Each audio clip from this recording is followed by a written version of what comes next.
పుట్టుక నీది చావు నీది బతుకంతా దేశానిది అన్న ప్రజాకవి కాళోజీ మాటలే స్ఫూర్తిగా ప్రజా ప్రభుత్వం సాగుతుందని సీఎం రేవంత్ రెడ్డి అన్నారు. తెలంగాణ అభివృద్ధి ధ్యేయంగా పేదరిక నిర్మూలనే ప్రాధాన్యంగా ప్రజా ప్రభుత్వం పనిచేస్తోందని తెలిపారు. రాష్ట్ర ఆవిర్భావ దినోత్సవం సందర్భంగా సికింద్రాబాద్ పరేడ్ గ్రౌండ్లో ముఖ్యమంత్రి రేవంత్ రెడ్డి జాతీయ జెండా ఆవిష్కరించారు.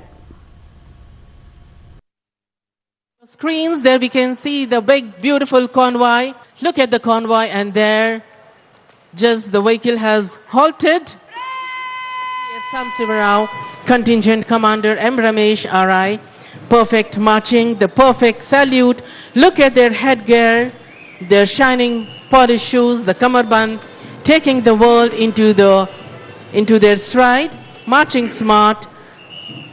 Next we have 7th Battalion, Commandant Shri P. Satyanarayana, Contingent in charge KP Satyanarayana, Contingent Commander D. Tirupati. Next we have TG Protection Force, coming smart closer to the saluting dais. TG Special Protection Force, look at the kamarband, the swing of the arms, the way they are marching, the synchronization. Telangana Special Protection Force, DG SPF Srimati Swati Lakra IPS Commandant, Shri C. Jangaya Contingent Commander Bandi Raju. We can see the pride, the honor on their faces as they take the world into this ride. Close to them is CAR Hyderabad, DCP Shri R. Venkateshwarlu IPS, Contingent in charge GS Chakravarti, Contingent Commander CH Praveen R. CM గారు స్వయంగా ఆ రంగాన్ని అభినందించారు. Performance grading index లో దేశంలోనే ప్రత్యేకత సాధించిన విద్యారంగం మనం కళ్ళ ముందు కనిపిస్తుంది. భారత్ స్కౌట్స్ అండ్ గైడ్స్ పరిపూర్ణ వ్యక్తిత్వ వికాసం, ఫుల్ పేజ్డ్ పర్సనాలిటీ అంటే కేవలం విద్యార్హత.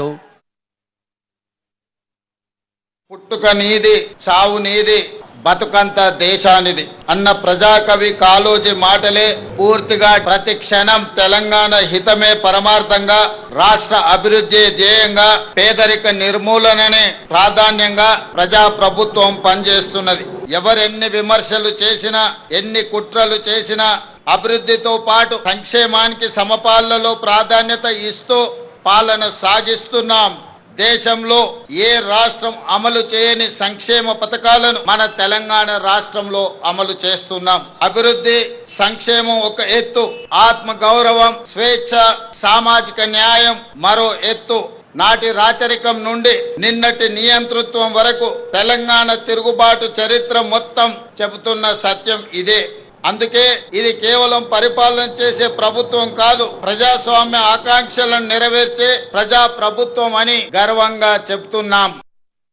సాగు భూమి, వ్యవసాయం, రైతు ఈ మూడు తెలంగాణ ఊపిరి.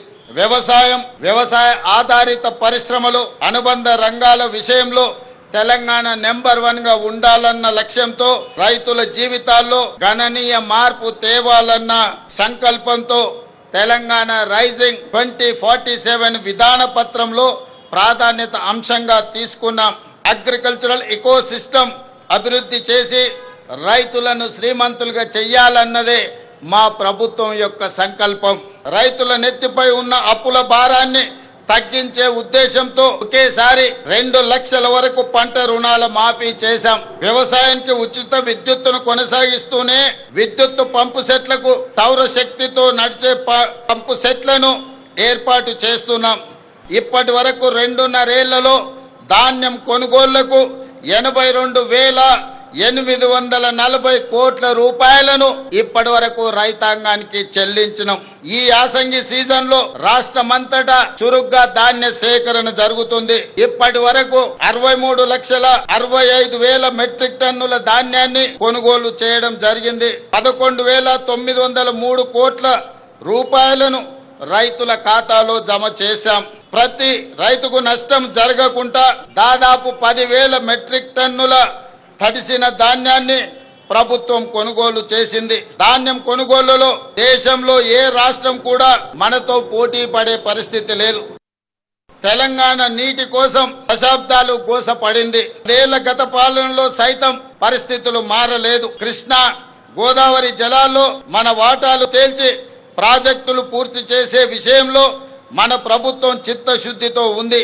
తెలంగాణకు వరప్రదాయిని ప్రాణహిత చేవెళ్ల ప్రాజెక్ట్ తిరిగి ప్రాణం పోసే ప్రయత్నం మన ప్రభుత్వం చేస్తున్నది. గత ప్రభుత్వం 1,00,000 కోట్లతో నిర్మించిన కాళేశ్వరం ప్రాజెక్టు 3 ఏళ్లకే కుంగిపోయింది. దీనికి మరమ్మతులు చేయించే భారం ప్రభుత్వంపై పడింది. అన్నారం, చుందిళ్ల బ్యారేజీలను పునరుద్ధరించే పనులను మొదలు పెట్టాము.